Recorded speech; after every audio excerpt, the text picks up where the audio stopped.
Jackson's consciousness drifted back slowly, like surfacing from the depths of a dark ocean. His eyelids felt heavy, weighted down by exhaustion and something else, medication perhaps. The first thing he noticed was the strange, melodic humming that seemed to vibrate through the air around him. The second thing he noticed was that he wasn't alone. A gentle, silvery laugh filled the space beside his bed, and Jackson's eyes snapped fully open. Standing next to him was the most unusual being he had ever seen. Tall, graceful, with luminescent blue skin that seemed to shimmer like starlight. Her large, violet eyes held a warmth that transcended species, and her delicate features curved into what could only be described as a smile. "You held my hand," she said, her voice carrying the same musical quality as her earlier humming. The words were spoken in perfect English, though her accent was unlike anything from Earth. Jackson tried to sit up, wincing as pain shot through his ribs. The alien nurse, for that's what she clearly was, given the medical instruments around her and the sterile white room, gently pressed him back down with hands that felt surprisingly warm, despite their otherworldly appearance. "Easy, Jackson," she said softly. "Your injuries were severe. The crash landing damaged 3 of your ribs and caused internal bleeding. We've repaired most of the damage, but you need rest. How do you know my name?" He managed to croak, his throat dry and scratchy. The nurse moved with fluid grace to a nearby table, returning with a cup filled with clear liquid.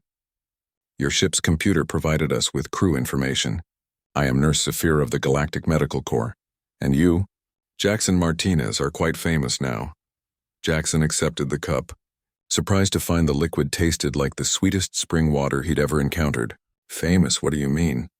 Saphira's expression grew more serious, though her eyes still held that gentle warmth. "Your cargo ship, the Terra Nova, was carrying medical supplies to the Kepler 442b colony when you encountered the Vorthon raiders, according to our records. You could have jettisoned the cargo bay to achieve faster speeds and escape." The memories came flooding back. Emma's terrified face as she worked frantically at the navigation console, the ship shaking under enemy fire. The desperate choice between their lives and the lives of thousands of colonists who desperately needed those medical supplies. "Emma," Jackson whispered urgently, trying to sit up again. "My co-pilot, where is she?" "She is safe," Zephyra assured him quickly. "She's in the room next door, recovering from a concussion. She has been asking about you constantly." The alien nurse paused, her violet eyes studying his face intently. "She told us what happened. How you chose to protect the medical supplies instead of your own lives. How you piloted a damaged ship through an asteroid field to reach our medical station." Jackson shook his head weakly. "We did what anyone would do. Those colonists needed those supplies more than we needed to be heroes." Zephyra's laugh was like wind chimes in a gentle breeze. "That, Jackson of Earth, is exactly why you are so remarkable." She moved closer to his bedside, her expression becoming almost reverent. "Do you know what happened after your ship's distress signal reached our station?" When Jackson shook his head, she continued, "Every single medical staff member volunteered to stay beyond their shifts to help you and Emma. Our chief medical officer canceled his retirement ceremony to oversee your surgery personally. 3 different alien species that haven't spoken to each other in decades worked together to save your lives." "Why?" Jackson asked, genuinely puzzled. "Because, dear human, in a galaxy where most species put their own survival above all else, your kind consistently chooses differently. The Vorthon raiders expected you to abandon your cargo. It's what any rational being would do. Instead, you risked everything to save strangers you'd never met." Zephyra sat down in the chair beside his bed, her graceful form folding elegantly. "When I was treating your injuries, you were delirious from pain medication. But even then, you kept asking if the medical supplies were safe, if the colonists would receive them. You never once asked about your own condition." She reached out and gently took his hand in both of hers.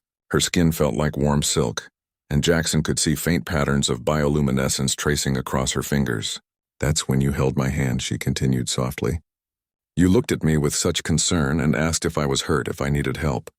Here you were, barely clinging to life, and you were worried about me, an alien you'd never met." Jackson felt his cheeks warm with embarrassment. "I don't remember that." "I will never forget it," Zephyra said firmly. "In my 50 years of medical service across 17 different species, no patient has ever shown concern for their caregiver while they were dying." Only a human would do something so beautifully foolish. A soft knock at the door interrupted them, and Emma appeared in the doorway, her head wrapped in white bandages but her brown eyes bright with relief. "Jackson," she exclaimed, rushing to his bedside. "Thank the stars you're awake. I've been so worried." Zephyra stood gracefully, giving Emma space while maintaining her gentle smile. "I'll leave you two to talk." The medical supplies, by the way, arrived at Kepler 442b 3 days ago. The colony sends their deepest gratitude. As the alien nurse moved toward the door, she paused and looked back at Jackson. "The Galactic Council is voting next week on granting humanity full membership and advanced medical technology sharing. Your actions, both of you, have shown the galaxy what we've long suspected, that humans are exactly the kind of species we want among the stars." After Zephyra left, Emma squeezed Jackson's hand tightly. "Did you hear that? We're going to be part of the Galactic Council because we chose to be decent people." Jackson smiled weakly, still processing everything Zephyra had told him. "I still don't understand why that's such a big deal." Emma laughed, the sound mixing with the musical harmonies drifting through the medical station's corridors. "That's exactly why it is, Jackson. That's exactly why it is."